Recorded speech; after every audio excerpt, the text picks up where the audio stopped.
Shalom, bendiciones para todos. En esta oportunidad vamos a estar estudiando un evento que se da con la salida del pueblo de Israel de Egipto. Cuando vemos nosotros la 10ª plaga, que es la muerte de los primogénitos, no fue simplemente el golpe final contra la soberbia del faraón que se resistía a liberar a este pueblo, sino que ese evento se transformó en el crisol donde nació una nación y un pueblo. Mientras las tinieblas envolvían la tierra de Egipto en los hogares de los hijos de Israel, se encendía una luz de obediencia, una luz de fe. Esta plaga, la muerte de los primogénitos, representa el juicio absoluto sobre la estructura del ego y la idolatría, pues en la antigüedad el primogénito representaba la fuerza y el orgullo de un sistema. Cuando empezamos a ver la celebración de Pesach, muchos destacan la misma celebración, algunos el Seder, ciertas condiciones, lo que representan, pero pudiéramos estar obviando lo fundamental de la misma, que esta celebración nos muestra, nos revela, y es el significado de Pesach como ese salto divino. Es fundamental comprender que el nombre de esta celebración, Pesach, proviene de la raíz hebrea que significa pasar por alto o saltar. Quiere decir que la celebración nos está revelando un evento que a veces se diluye o no se toma en consideración por la misma celebración. No es una coincidencia lingüística de este nombre, sino una declaración de la protección espiritual, la protección del cielo sobre este pueblo escogido por el Eterno. Cuando vemos la sangre del Cordero que el Eterno pidió que fuera colocada tanto en los dinteles, porque se necesitaba que quedara una marca. Esta marca que aparece allí es una señal para que cada uno de los que estaban en esa casa y en ese hogar supieran quiénes éramos. De esta forma, no se necesitaba mostrarle al Eterno a través de la marca algo, sino para aquellos que estaban en ese momento previo a la celebración y todo lo que representaba. Porque era importante poder declarar a quién pertenecíamos verdaderamente más allá de la esclavitud. Recordemos que al sacrificar el cordero, que era visto como una deidad para los egipcios, y marcar las puertas con su sangre, se estaba rompiendo una cadena, se estaba rompiendo algo que los estaba atando. Y de esta forma lo físico empieza a romperse, pero también había una ligadura espiritual.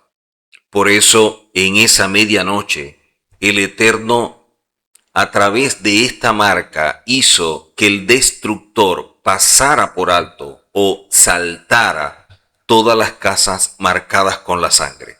Donde el destructor debía entrar por ley de juicio, la misericordia prevaleció por la señal de la sangre. Por lo tanto, se celebra Pesach para recordar que la libertad no es la ausencia de alguien que te guía, que te dirige, sino que es el cambio de alguien que te oprime, de alguien que te esclaviza, que te hace su prisionero en el plano terrenal, para que seas dirigido por el soberano del universo, por el creador del mundo, por nuestro Padre Celestial. Por eso la última plaga marca el fin de la servidumbre, pero da el inicio a una marcha hacia Sinaí. Cada vez que alzamos la copa, que partimos la matzá, estamos proclamando que somos ese pueblo sobre el cual la muerte no tuvo poder, porque fuimos resguardados bajo el amparo de esto que el Eterno estableció como marca a través de la sangre. Por eso cuando vemos en Shemot o Éxodo 12 que establece que la sangre os será por señal en las casas donde esté, y veré la sangre y pasaré de vosotros, y no habrá en vosotros plaga de mortandad cuando hiera la tierra de Egipto.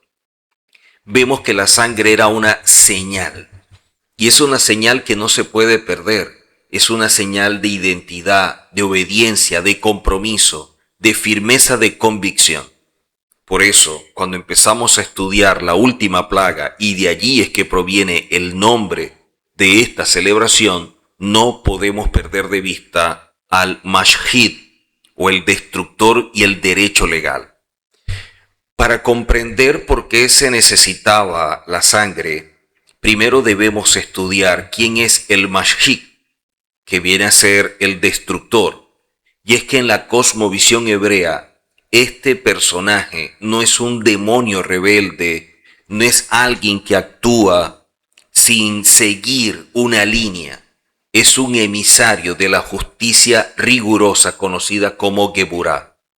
Por ende, el Mashhid, como tiene un derecho legal de entrar a cualquier lugar donde consiga, donde vea la esencia de Egipto, si la casa, la mente o el alma de la persona están en la misma frecuencia que el sistema de este opresor, entonces el destructor no necesita permiso, simplemente entra porque reconoce su jurisdicción y es un derecho legal otorgado. Los primogénitos hebreos estaban en un peligro real. ¿Por qué este peligro? Porque habían vivido siglos bajo la influencia cultural egipcia. En el plano de la justicia estricta era indistinguible de sus vecinos. ¿Cómo poder ver la diferencia? Y aquí es donde entra este recurso legal provisto del cielo.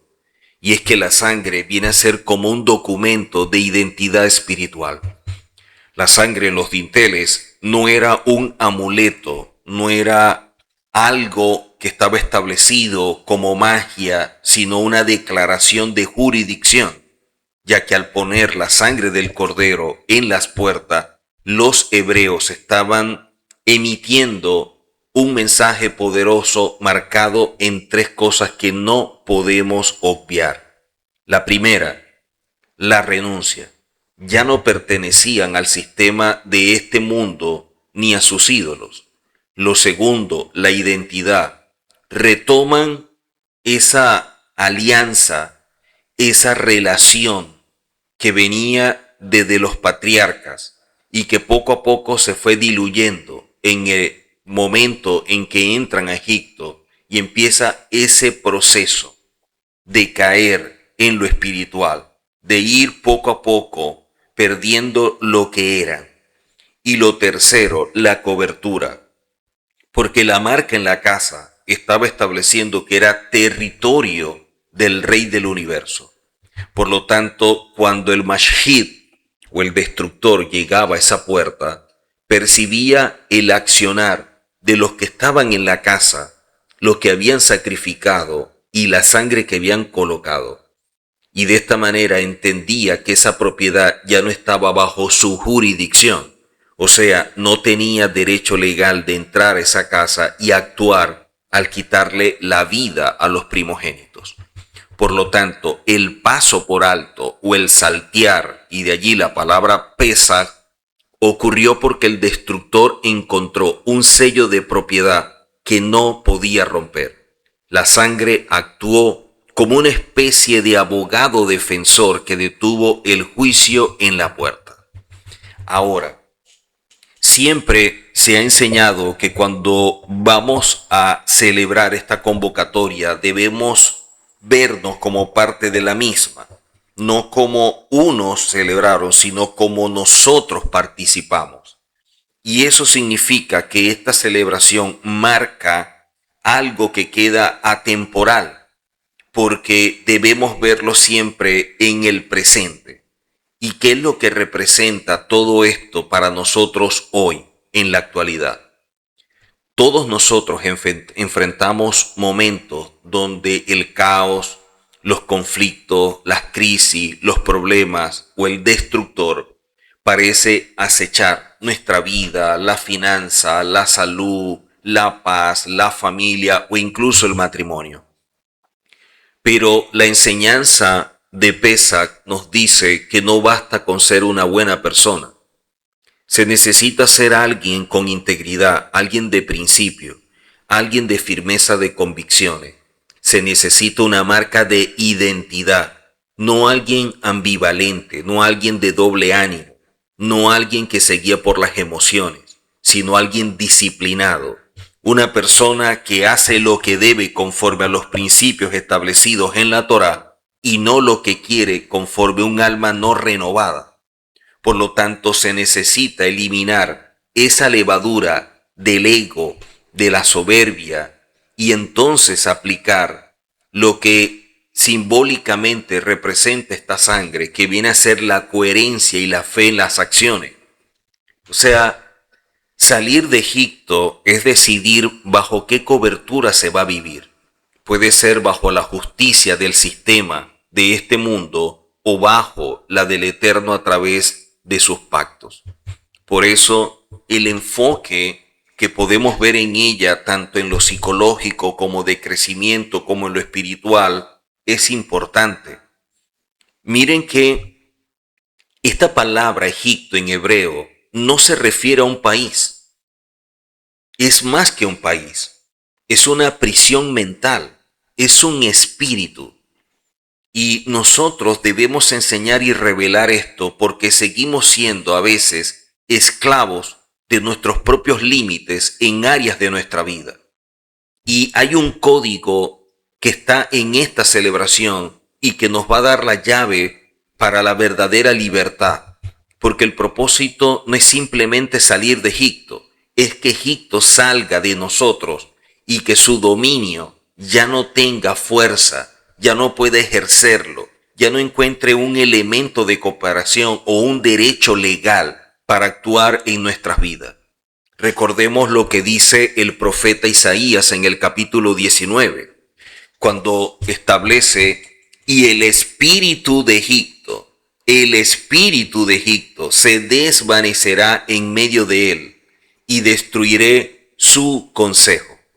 Habla del espíritu de Egipto. Y esto no podemos ignorarlo. Egipto no es simplemente un país. Estos códigos que aparecen dentro de esta celebración y de allí que muchos pueden verlo como un misterio, son revelados a través de métodos de interpretación. Y los métodos de interpretación hebreo, desde donde se establece todo esto, nos va a dar herramientas para poder descubrir cuáles son los códigos y qué nos revelan. Para ello hay un método de interpretación que es la gematría. La gematría es la forma como a través de las letras que tienen un valor numérico podemos conectarlas con palabras o con algo. Entonces cada letra tiene un valor numérico y la suma de todas las letras que conforman una palabra nos están dando un mensaje. Y eso es lo que vemos oculto entre las palabras exilio y redención. Exilio y redención. La diferencia que hay entre exilio y redención es una sola letra, pero esa letra lo cambia todo. Y por eso tenemos que descubrir por qué la gematría de Pesach revela el secreto para transformar el caos en un propósito. Y de allí el enfoque de autoridad y de sabiduría antigua que nos revelan en la Torá. Muchos creen que Pesach es solo una historia sobre las plagas, sobre milagros antiguos, sobre el trato del Eterno contra Faraón y mostrarle quién es el verdadero Elohim, pero también poder revelarse a un pueblo que había perdido esa relación. Pero si nosotros comprendiéramos que esto es como un manual de ingeniería espiritual para saltar por encima de los miedos, los errores, defectos, limitaciones, complejos, traumas, dudas. Entonces, cuando empezamos a estudiar estas palabras, tomando en cuenta la parte etimológica y filológica, empezamos a ver que no solamente es una historia lo que nos contaron, que va más allá de esto.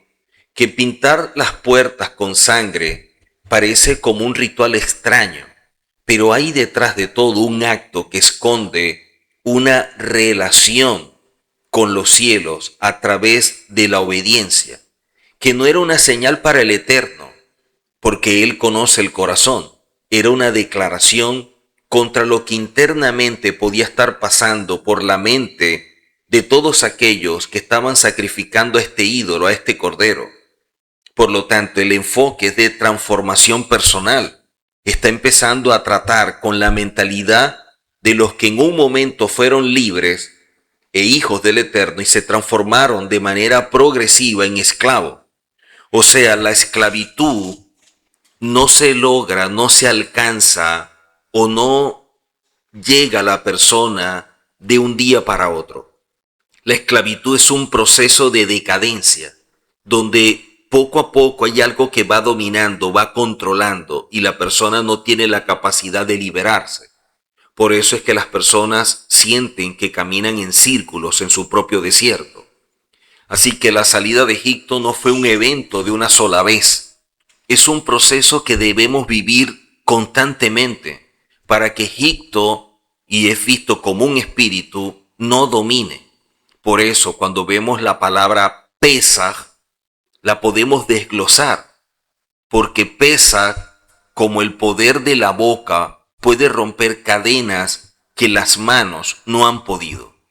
Por ejemplo, cuando vemos nosotros todo esto, ¿qué pasaría si la diferencia entre la vida y la muerte dependiera de una marca en la puerta?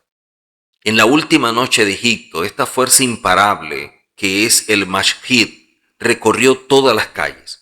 Pero este código de protección que vio el destructor no lo pudo traspasar. Y allí lo que nos muestra todo esto que es relevante, porque la 10ª plaga no fue un castigo al azar, fue como un juicio quirúrgico. Ahora, ¿por qué el destructor necesitaba esta señal física para pasar de largo? Si el Eterno lo sabe todo, ¿para qué servía la sangre? La respuesta no es simplemente algo teológico, es un asunto legal, es un asunto de principios, algo espiritual. Debes comprender la fina línea roja que separó la esclavitud de la libertad absoluta. Existe esta entidad en los textos antiguos que hemos mencionado, que es el Mashhid. No es un demonio ni nada por el estilo, es un ejecutor de la justicia estricta. Pero él está limitado, él simplemente obedece. Y allí es donde entra también la obediencia de aquellos que colocaron la sangre. O sea, poner sangre en los dinteles fue un acto espiritual que revela lo que la persona tiene que asumir para obedecer. Imagínate el valor de todos estos hombres para marcar la casa con el símbolo de la derrota de los dioses de Egipto, mientras que el destructor iba acechando afuera. Por eso vemos nosotros cómo la justicia estricta del destructor no hace acepción de persona. Él tiene derecho legal. Por eso, cuando empieza a ver la marca, él simplemente está reconociendo a alguien que es obediente, a alguien que tiene un sello de identidad. Por eso, siempre profundizar en esta celebración y lo que representa su nombre, no como un evento histórico, sino como una estructura espiritual, como un mapa espiritual que nos está revelando algo que define la identidad y el propósito de cada uno de nosotros.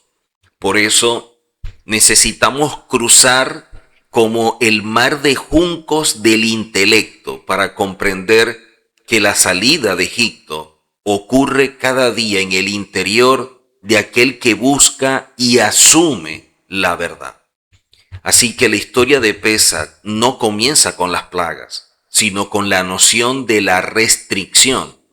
Y allí es donde vemos que Egipto, que en hebreo es Misraim, no es solo un reino antiguo.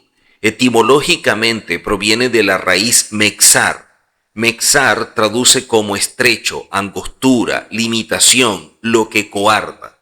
O sea, que cuando hablamos de Egipto como un espíritu, es lo que limita, lo que coarta, lo que frena, lo que impide que una persona pueda accionar, pueda decidir, pueda dar un giro a su vida.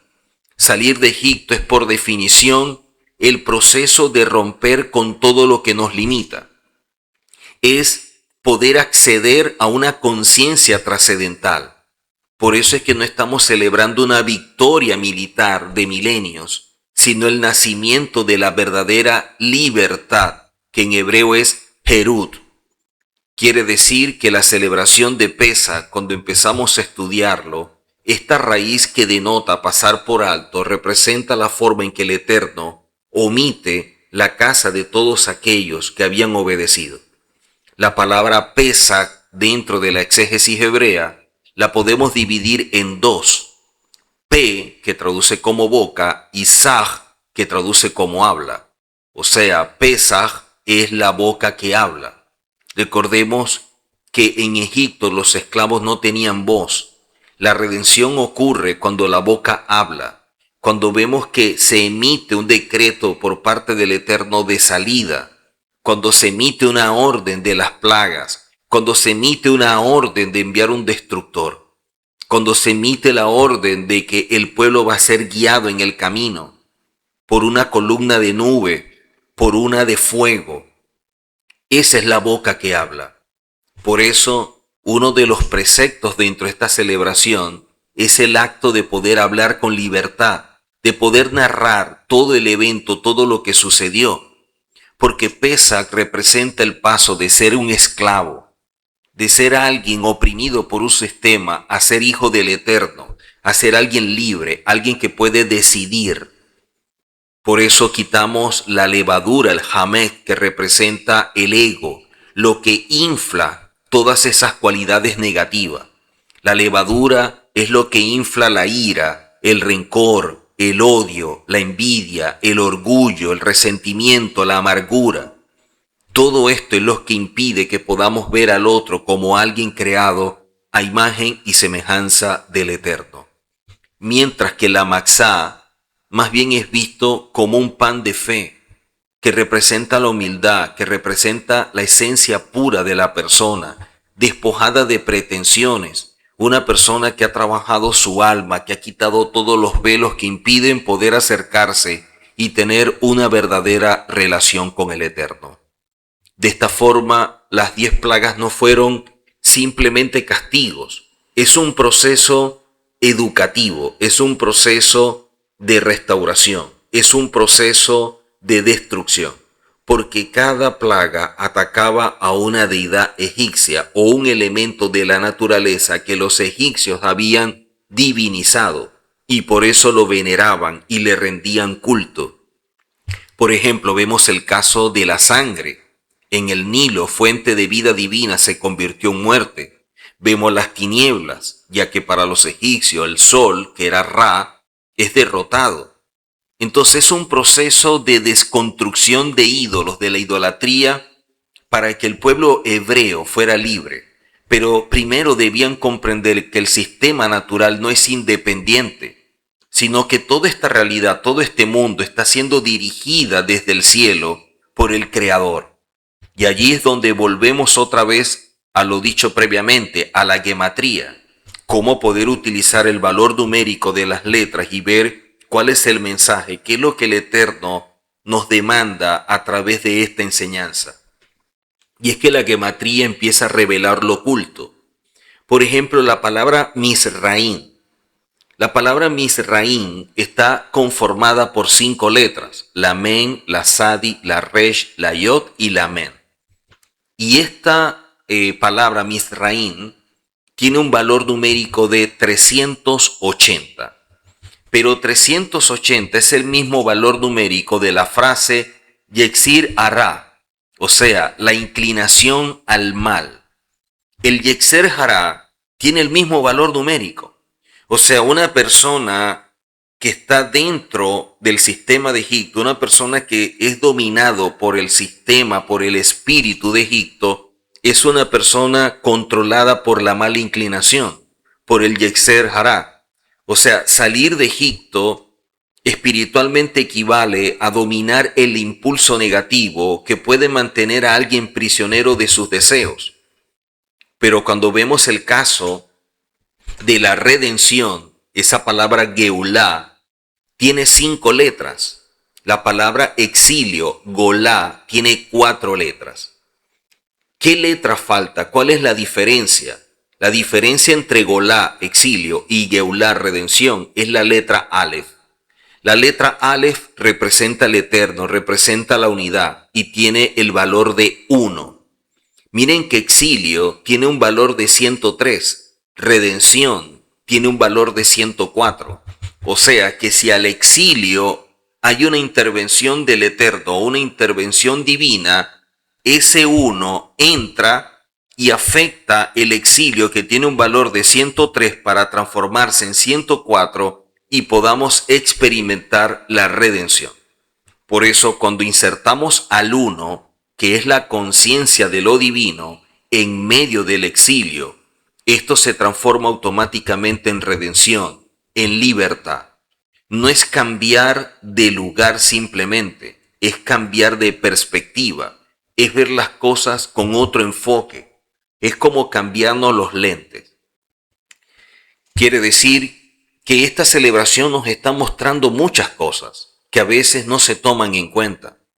El término pesa, que se traduce comúnmente como saltar o pasar por alto durante la 10ª plaga, es la manera como la misericordia, la bondad del Eterno se mantiene siempre y revela su gracia desde tiempo antiguo.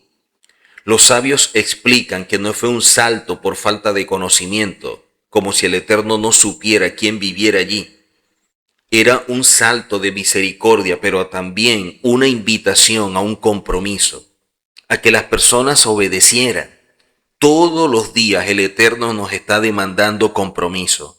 El desafío es obedecer. El reto es mantener firmeza en nuestras convicciones, en aquello que hemos creído, de aquello que nos hemos aferrado, que en este caso es la Torá. Por eso la Torá convierte el alma, por eso la Torá es lumbrera nuestros caminos, por eso la Torá guía nuestros pasos. Pero también el Eterno advierte, aquella persona que le da la espalda a la Torá es destruido, porque empieza a operar en la religiosidad, empieza a operar en el sistema de este mundo y poco a poco se va diluyendo, pero la persona no es consciente de ese proceso de decadencia, como le pasó al pueblo cuando llegaron a Egipto todas estas familias, todos los hijos de Israel. De igual manera fue progresivo, no fue de un día para otro. Cuando la persona empieza a recapacitar, si es que tiene la oportunidad de hacerlo, ya está en el fondo.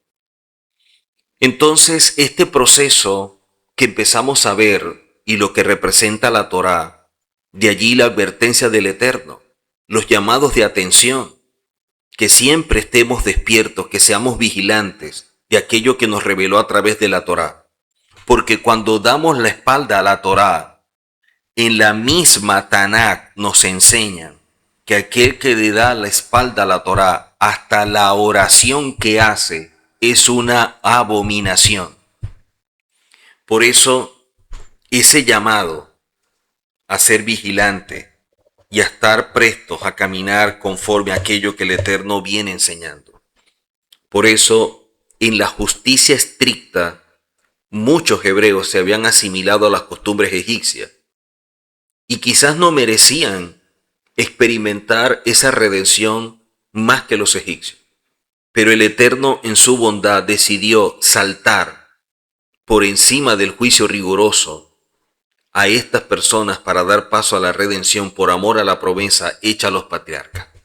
De allí vemos cómo el honor del Eterno es sumamente importante y las consecuencias de atentar contra su nombre. Por eso existe una distinción fundamental en el texto, cuando vemos cómo se menciona a el destructor en el plano espiritual. Porque cuando se desataba una plaga, un juicio severo, se liberaba una fuerza de destrucción que no distingue entre justos y pecadores. No hay protección específica. Pero en el caso del destructor, del Mashhid, él sí podía distinguir. O sea, cuando vemos nosotros la intervención directa y dice, yo pasaré por la tierra de Egipto, y dice que ese mensajero va a destruir, ese mensajero también tiene la limitación. Si el mensajero pasara frente a tu casa, ¿cuál es la marca que viera en tu hogar? ¿Cuál es la marca que verá en tu vida? Vemos cómo el Eterno mismo da la orden de ejecutar este juicio sobre los dioses de Egipto y los primogénitos, pero también permitió que el destructor actuara en las calles. Cuando se coloca la sangre, el hebreo está creando de su casa un santuario, un tabernáculo donde la presencia del Eterno está con ellos, pero bloquea el acceso del destructor.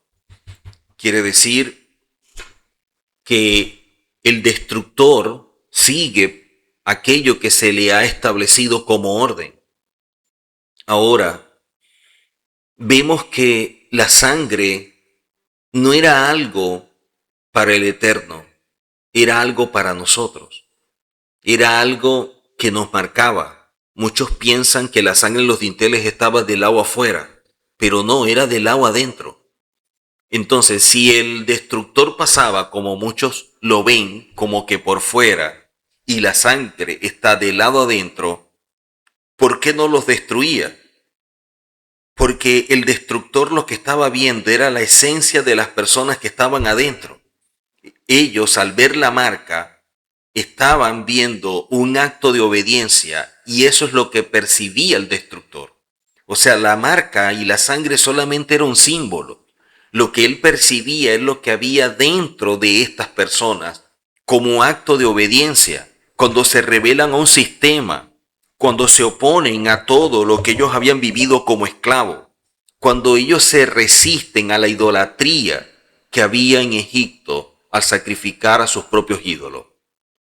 Recordemos que el cordero era una deidad máxima en Egipto, y por eso al tomar un cordero, amarrarlo 4 días, luego sacrificarlo públicamente, tomar su sangre y colocarla en los dinteles, era un acto de insurrección espiritual.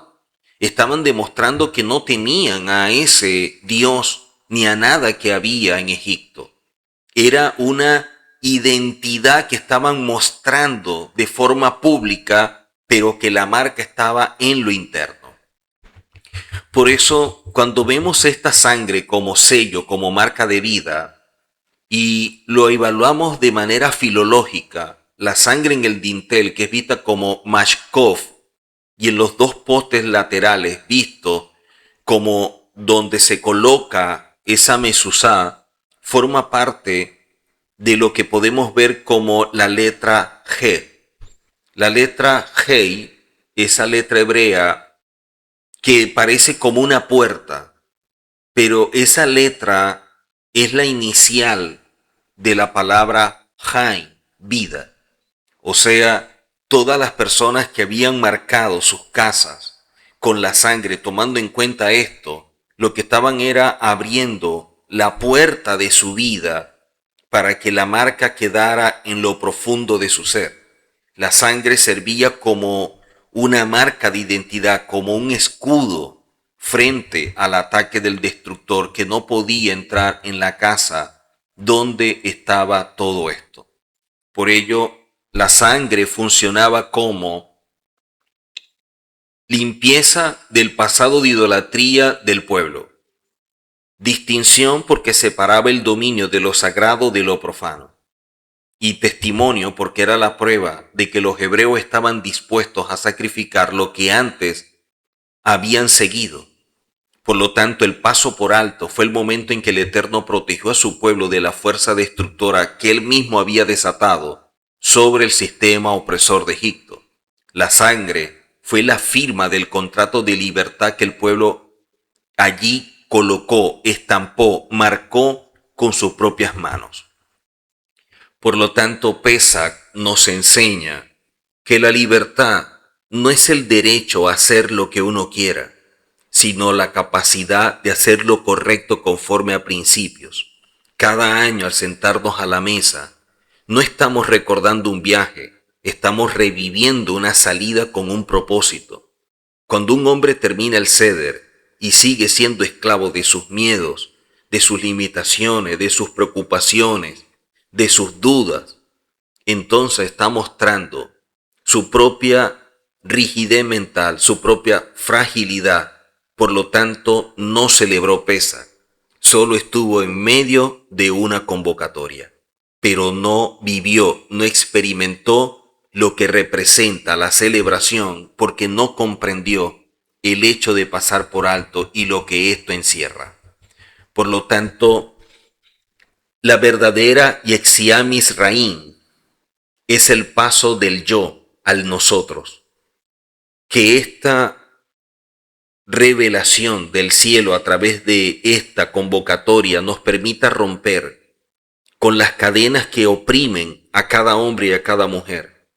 Saltar hacia un propósito más elevado, darle sentido a la vida asumiendo el desafío diario de vivir con firmeza la Torá, con ese compromiso único de ser fiel al Eterno. Por eso, cuando vemos la mesa servida, recordamos que no celebramos un cuento, una historia muy bonita.